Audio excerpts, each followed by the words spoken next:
I grip the steering wheel tighter as our Subaru crawls through fresh Massachusetts snow, Christmas lights reflecting like broken promises across the windshield.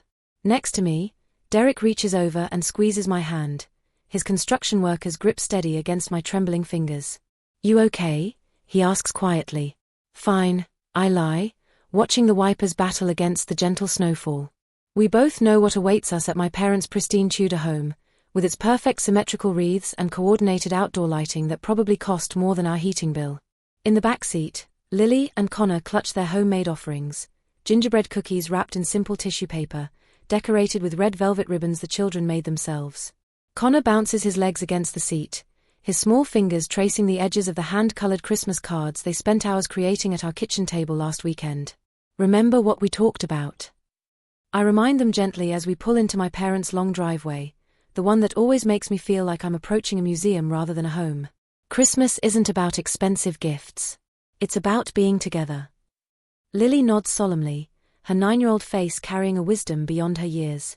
"Presents, not presents," she repeats our family mantra, the phrase we've clung to since Derek's construction company cut overtime hours 3 months ago.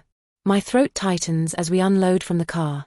The modest offerings in our arms seem to grow heavier with each step toward the front door, adorned with a professional-grade wreath that probably cost more than our entire Christmas budget. My mother opens the door before we ring the bell. Patricia Harris, immaculate as always in her cream sweater and pearls, surveys us with a tight smile that doesn't quite reach her eyes. "There you are," she says, air-kissing my cheek with the precision of someone who's perfected the art of affection without warmth. Then she drops the words that flood me with relief. "Remember, we all agreed, no gifts this year." The tension easing from my shoulders is almost embarrassing. For weeks, I've dreaded this moment, worried that our financial constraints would be exposed despite our careful planning. "That's right," I nod, actually believing it. The kids made cookies, though, and cards. Mom glances at the homemade treats as if they're curious artifacts from another culture. "How thoughtful. You can put those by the appetizers." The house smells of pine and cinnamon, a perfect Norman Rockwell scene that somehow always makes me feel like I'm watching my own life from outside. Dad emerges from his study, patting Connor awkwardly on the head before hugging Lily with slightly more enthusiasm. "Merry Christmas, you too," he says. Then turns to me. "Morgan, the Hendersons next door just bought a boat. In December." He shakes his head, as if this purchase is both ridiculous and impressive in equal measure. I place the gingerbread cookies beside crystal serving dishes filled with catered hors d'oeuvres, the kind that come from that expensive place downtown, the one where a cheese platter costs what we spend on groceries for a week. Lily carefully arranges their handmade cards on the entry table, while Connor stares longingly at the enormous tree surrounded by nothing. No presents. Just as agreed. The knot in my stomach begins to unwind for the first time in weeks. "Can we play in the basement, Mom?" Connor asks, his eyes bright with the simple joy of being somewhere different. "Sure, honey. Just remember to use indoor voices." The minutes tick by with small talk and calculated compliments. Dad brags about his latest golf game while Mom interrogates Derek about his career prospects with the subtle precision of a surgeon.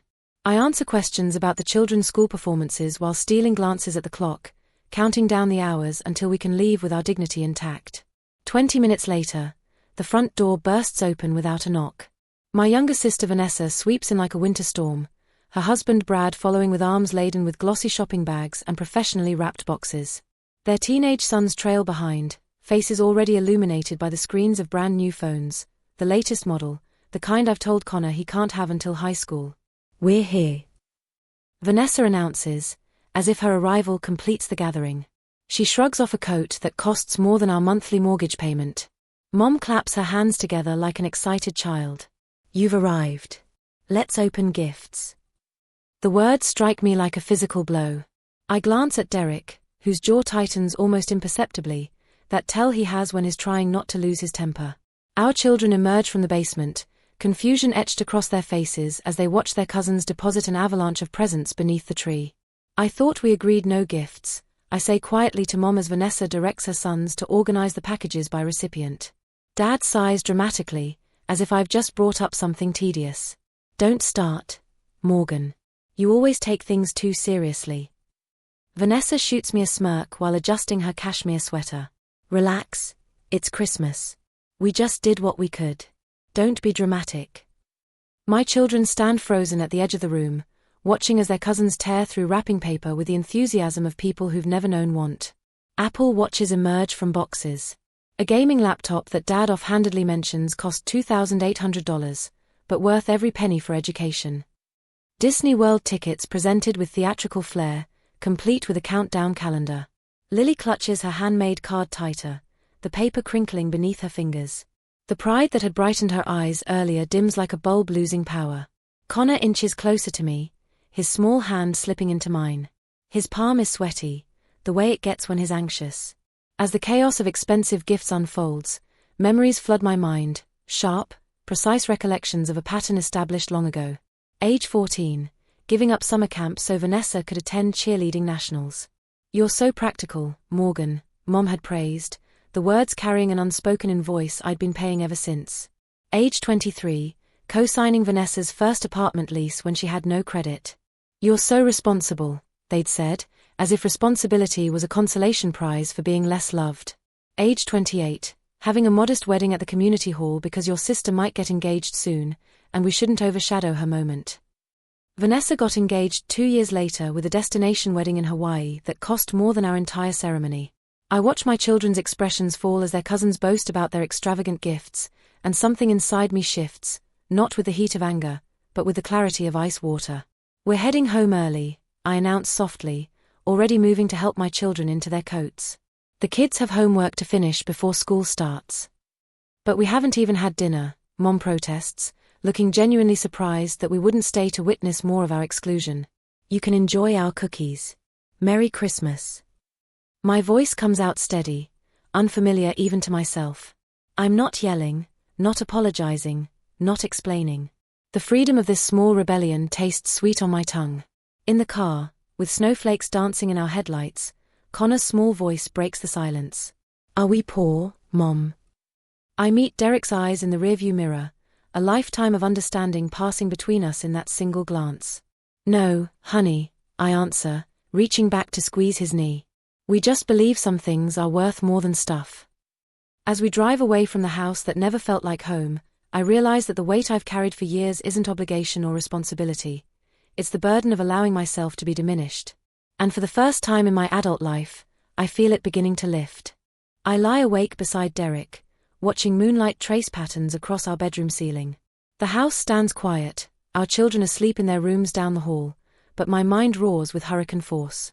My body feels weightless, hollow, not with grief or even anger, but with a strange crystalline clarity I've never experienced before. I slip from bed, careful not to disturb Derek's exhausted sleep. His shift schedule has grown more grueling since the overtime cuts. The floorboards creak beneath my bare feet as I pad into the kitchen. The electric kettle hums to life. I grab chamomile tea, Mother's standard recommendation for any crisis. "Tea soothes everything, Morgan," she'd always say, usually while ignoring whatever actual problem needed addressing. My laptop screen glows blue in the darkened kitchen. Opening my bank app, I scan through months of transactions, finding patterns I've willfully ignored for years. The evidence accumulates like snowdrifts against a door I can no longer force open. There it sits, property insurance for my parents' Tudor home. $1,600 charged to my card just until next month, nearly 14 months ago. I remember Dad's call, the casual request delivered as if he were asking for the time. "We're between accounts right now, sweetheart. Just temporary." Next appears my mother's cell phone, $75 monthly for 4 years now.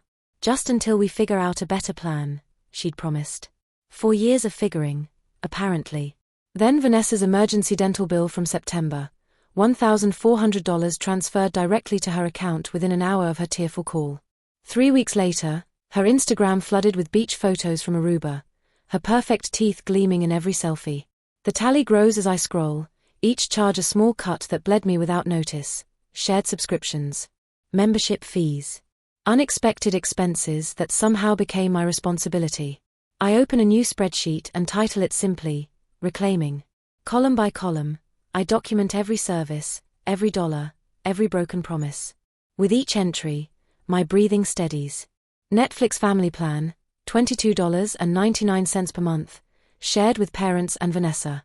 Amazon Prime Household, $16.99 per month, 3 secondary users who never contributed. Verizon Family Plan, $285 per month, carrying parents and Vanessa's lines. Spotify Premium Family, $19.99 per month for everyone but me to enjoy. Planet Fitness membership, $44.99 per month. Dad added himself 2 years ago during his fitness phase that lasted 3 weeks. The numbers stagger me. Over $6,000 annually drained from our household. Money that could have funded Lily's swimming lessons she begged for last summer. The water heater repair we've postponed until spring. Derek's foreman certification program that would boost his salary by 30%. What exactly am I buying with this money? I whisper to the empty kitchen. The answer rings clear: their convenience, purchased at the cost of our future. My finger hovers over the mouse. Something breaks loose inside me, not with drama or tears, but with the quiet certainty of a lock finally turning. I begin with Netflix. 3 clicks and the secondary profiles vanish.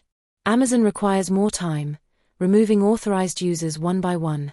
The Verizon website proves trickier, but by 3 a.m., I've transferred 3 lines off our account with notes to customer service that they're no longer authorized. Subscription by subscription, membership by membership, I sever financial ties built over years. No anger drives me now. Only the methodical precision of correcting a mathematical error that's persisted too long. My phone vibrates across the nightstand like an angry hornet at precisely 8 a.m. I ignore it, savoring the quiet morning with Derek and the kids eating breakfast downstairs. French toast, the real kind with cinnamon and vanilla, not the frozen kind we've been buying to save money. The buzzing stops, then immediately begins again. And again. By the time I check, the screen displays 53 missed calls. The texts arrive in rapid succession. Patricia, what have you done? Vanessa, Mom's crying. Fix this now. Richard, your mother can't access her streaming services. This is unacceptable. I place the phone face down on the counter, pour myself a cup of coffee, and actually taste it for once. The rich warmth slides down my throat while the chaos I've unleashed vibrates silently against the granite. That bad? Derek asks, glancing at my upturned phone. That good, I correct him, feeling oddly serene. The pounding on our front door shatters the moment. I open it to find my parents standing on the porch with matched expressions of outrage. Behind them, 2 police officers shift uncomfortably in the morning light. This is my daughter, Patricia announces, her pearl earrings catching the winter sun. She hacked our accounts and stole our services. The younger officer, badge reading Murphy, clears his throat. Can you explain the situation? His eyes hold a mixture of embarrassment and resignation, clearly not the emergency he'd expected on a Sunday morning. Certainly. I step back, inviting them in. The officers enter while my parents hover in the doorway like vampires needing permission. Would anyone like coffee? This isn't a social call, Dad snaps. Officer Murphy accepts a mug while his partner declines. I retrieve my folder from the desk, the one I prepared at 4 a.m., with printouts of every account, every payment record, each bearing my name as the responsible party. These accounts are all in my name, I explain, spreading the papers across our kitchen table. I've been paying for them for years. I simply decided to stop. The older officer, Rodriguez, according to his badge, scans the documents, nodding slowly. Looks like a civil family matter to me, not a criminal complaint. He turns to my parents. These accounts are legally in your daughter's name. She's entitled to cancel services she pays for. But she did it without warning. Patricia protests. We were in the middle of shows. Richard missed the entire golf tournament broadcast. The officers exchange glances that speak volumes about how they'd rather be anywhere else. Again, civil matter, Officer Rodriguez says. We recommend working it out as a family. They excuse themselves with apologetic nods toward me. Murphy pauses at the door. Good luck, he says quietly, and I'm not sure if he's talking to me or my mother. From the porch, Patricia's voice rises. Family doesn't do this. I stand in the doorway, fingers gripping the frame. Exactly. Family doesn't take advantage and call it love. Dad points a finger at me, his face reddening. After everything we've done for you. Dad, I interrupt softly. I appreciate what you've done.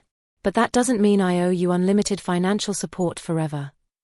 They leave in a storm of slammed car doors and squealing tires.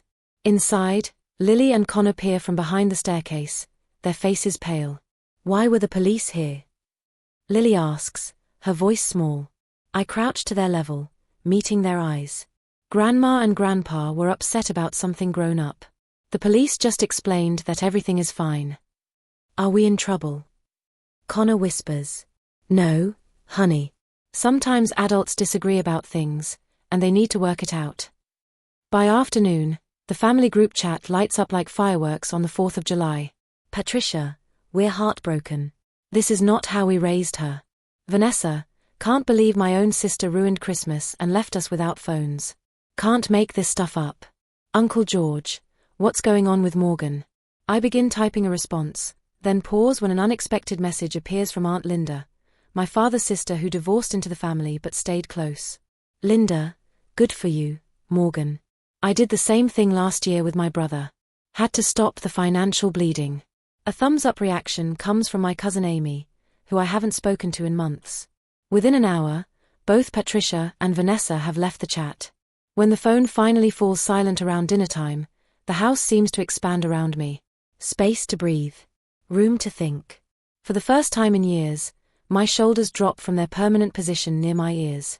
That evening, while the kids finish homework at the dining room table, Derek and I sit with my laptop open between us. I create a new spreadsheet titled simply, Add Back. The cursor blinks expectantly. Swimming lessons for Lily and Connor, I type, feeling my lips curve upward. $200 monthly. Derek leans closer. Weekend cabin rental at Lake Winnipseok this spring. New work boots for you, the good kind, I add. And that foreman certification program. We laugh as the list grows, naming it our no-guilt budget. The numbers add up to exactly what we've been hemorrhaging to my family for years. What do we do about your parents now? Derek asks, his hand warm against mine. We wait, I answer. We didn't take anything that wasn't ours. We just stopped giving what was never appreciated. The morning brings a single text from Patricia. Are we still invited to the children's spring concert? I stare at the screen, the question hovering between olive branch and manipulation. The old Morgan would have jumped to reassure, to smooth things over, to sacrifice. But the woman I'm becoming weighs her response with new consideration. Connor pads into the kitchen in his dinosaur pajamas. Mom, can I have pancakes? From scratch or the frozen kind? I ask, setting the phone aside. From scratch. He grins, showing the gap where his front tooth should be. As I mix batter and heat the griddle, I realize something profound. The first pushback when setting boundaries often comes with accusations of cruelty. But cruelty isn't protecting what's rightfully yours. It's letting others take so much that your own children go without. My phone waits patiently for a response that will come in my own time, on my own terms. The griddle beeps, ready for batter, and I pour it in with a steady hand. A week later, I stare at my phone, fingers hovering over the keyboard. Patricia's text glows on the screen. Are we still invited to the children's spring concert? After careful consideration, I type, yes, please come. Doors open at 6:30. No gifts, please. The reply comes seconds later, a single period. Nothing more. My stomach tightens, but I refuse to second-guess myself. Everything okay? Derek asks, passing behind me with a laundry basket. Just Mom being Mom, I sigh, pocketing my phone. She confirmed for the concert. You sure you want them there? His voice holds no judgment, just concern. The kids deserve their grandparents' support, I answer, as long as they follow the rules. The phone buzzes again. A message from Aunt Beverly, my mother's sister. Your mother tells me you're having financial troubles. We can help if needed. Then another from Uncle Steve. Heard about your situation. Everything okay with you and Derek? My cheeks burn as I realize what's happening. The rumors have begun. Over the next week, the whispers multiply like weeds. Cousin Jennifer calls, voice dripping with concern. I heard you're having some kind of breakdown. My second cousin, who I haven't spoken to in 3 years, emails. Your sister mentioned you've become so controlling lately. My mother's bridge partner stops me at the grocery store while I'm comparing prices on pasta. Such a shame about Derek losing his job like that. I place each box of pen in my cart with deliberate care, fighting the urge to defend myself. That's not remotely true, Barbara. I say instead, voice steady. But thanks for your concern. That evening, Derek's parents call. Unlike my family, they rarely interfere, which makes their concern more genuine. We've been hearing some strange things, his mother begins hesitantly. Something about you cutting your parents off completely. Derek takes the phone, squeezing my hand. Morgan's finally standing up for herself, he explains. We're fine, better than we've been in years, actually. His mother's sigh comes through the speaker. It's about time. We've worried for years about how they've taken advantage. The validation from his family soothes something raw inside me. But that night, as I help Lily practice her violin solo for the 5th time, reality intrudes again. Why is Grandma saying mean things about you to Aunt Vanessa? Lily asks suddenly, lowering her instrument. I heard them on the phone yesterday when I went to the bathroom at their house. My heart stops. You heard Grandma on the phone. Lily nods. She didn't know I was there. She said you were being selfish and ungrateful. I sit beside my daughter on her bed, gathering words like delicate shells. Sometimes adults disagree about what's fair. Grandma and I are working through something difficult.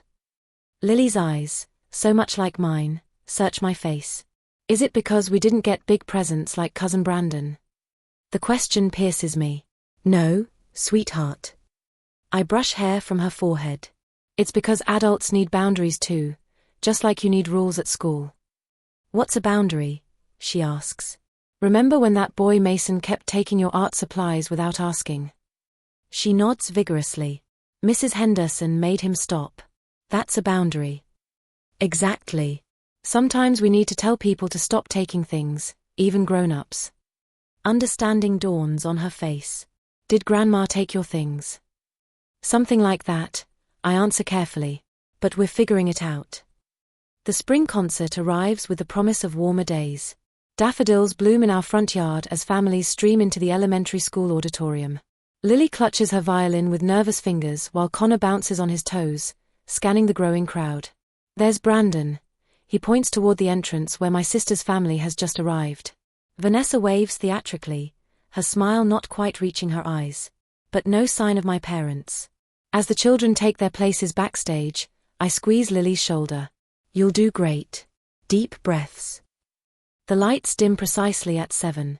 Principal Waters welcomes everyone with his annual joke about spring bringing out the talent like flowers bring out the bees. Parents laugh politely. 15 minutes into the program, a commotion erupts at the back of the auditorium. The 3rd grade choir's arrangement of Somewhere Over the Rainbow falters as heads turn toward the disturbance. My parents make their entrance, forcing an entire row to stand as they squeeze through to the seats I'd saved.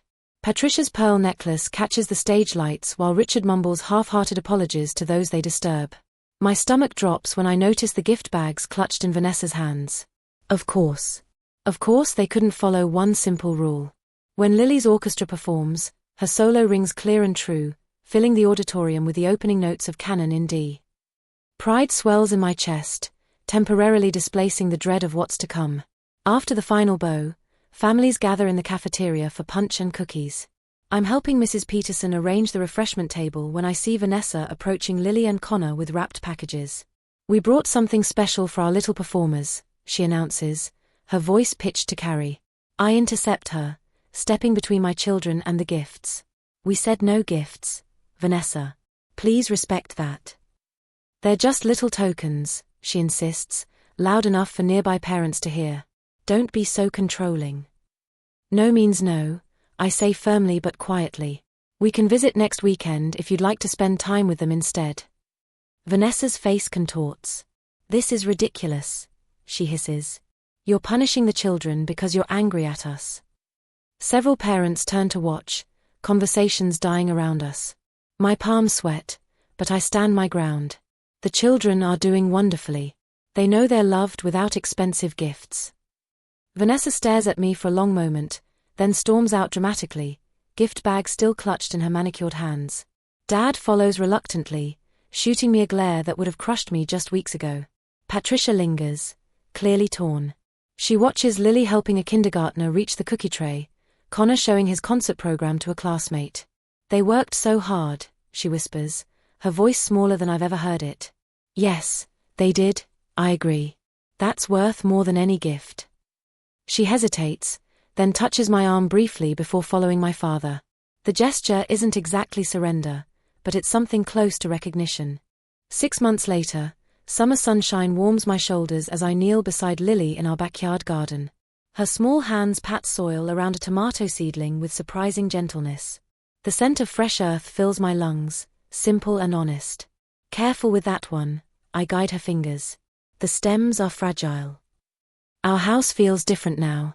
Lighter somehow, as if the walls exhale more freely. No phone rings with urgent family demands. No unexpected financial obligations lurk in my inbox. Grandma called while you were at the store, Lily mentions, her voice casual but her eyes watching my reaction. She asked if we want to go to the aquarium with Grandpa next weekend. Just us, not Cousin Brandon. I brush dirt from my palms. Would you like that? Lily nods, sunlight catching the copper highlights in her hair. Grandpa says he'll let me hold a starfish. The doorbell chimes. I check my watch. Patricia, right on time for once. 6 months ago, she would have arrived unannounced or 20 minutes late, expecting accommodation either way. I open the door to find my mother standing on the porch holding a modest gift bag. Her cream sweater looks familiar, not new, a small detail I never would have noticed before. I know we said no gifts, she begins, hesitation softening her voice. But I found Lily's baby book in the attic. I thought you might want it. Come in. I step aside, surprised by the lack of tension in my shoulders. No invisible weight presses down as she crosses the threshold. That evening, my phone buzzes with a text from Dad. Vanessa wants to know if you'll host Thanksgiving this year. The whole family. Once, this request would have triggered an automatic yes, followed by weeks of preparation and resentment. My fingers hover over the keyboard before typing. We're planning something small this year. Just our household. But we'd love to meet for lunch the day after if you're available. No excuses. No lengthy justification. Just a clear boundary. Derek notices my smile as I set down the phone. A year ago, you would have said yes and resented it for months. I finally realized I'm not responsible for everyone's happiness. I reply, folding laundry with unhurried hands. Just our family's well-being. The calendar on our refrigerator shows a new rhythm to our lives. Monthly family dinners have replaced weekly obligations. Vanessa attended one, declared it boring, and hasn't returned. But Richard and Patricia continue showing up, fumbling toward change with genuine, if imperfect, effort. Our no-guilt budget funded swimming lessons for both children. Connor no longer asks if we're poor. Lily stands taller, confidence blooming like our garden tomatoes. Weekend trips to the White Mountains replace services for ungrateful relatives. Derek's foreman certification program progresses steadily, his eyes bright with purpose when he studies late at night. At a neighborhood barbecue last weekend, I noticed Jennifer flinching as her mother-in-law criticized her potato salad. Hours later, she found me alone by the drinks table. They expect us to host every holiday, Jennifer confided, twisting her paper napkin. But nothing's ever good enough. I shared my story simply. You can love people without letting them consume you. Summer fades to autumn. The calendar fills with measured family commitments balanced against private time. We're preparing for another holiday season, but with different expectations in place. A card arrives from Aunt Linda, proud of you for showing us all a better way. I place it beside a simple photo of our family, Derek, Lily, Connor, and me laughing by the lake last August. Nearby sits a smaller frame with my parents, their relationship to us mending but appropriately sized now. Mom, Connor calls from the living room where he's building a Lego spaceship. Grandma wants to know if we can come for Christmas Eve, but only if we're comfortable. She says it's totally okay if we have other plans. I exchange a meaningful look with Derek. Progress. That night, while the children sleep and the house settles into peaceful silence, I write in my journal. I couldn't make my family honest, but I could make my home fair. I couldn't stop them from taking, but I could stop giving what they never respected. Love without boundaries isn't love, it's servitude. Real love makes room for everyone to stand tall. I close the book, listening to my children's peaceful breathing down the hall. Some gifts, like self-respect and peace, can't be wrapped. But they're the ones that matter most. The steering wheel feels different under my hands now. Not tighter with anxiety, but firm with purpose. As I drive through another Massachusetts winter, Christmas lights reflecting in the windshield, I realize they no longer look like broken promises. They look like hope.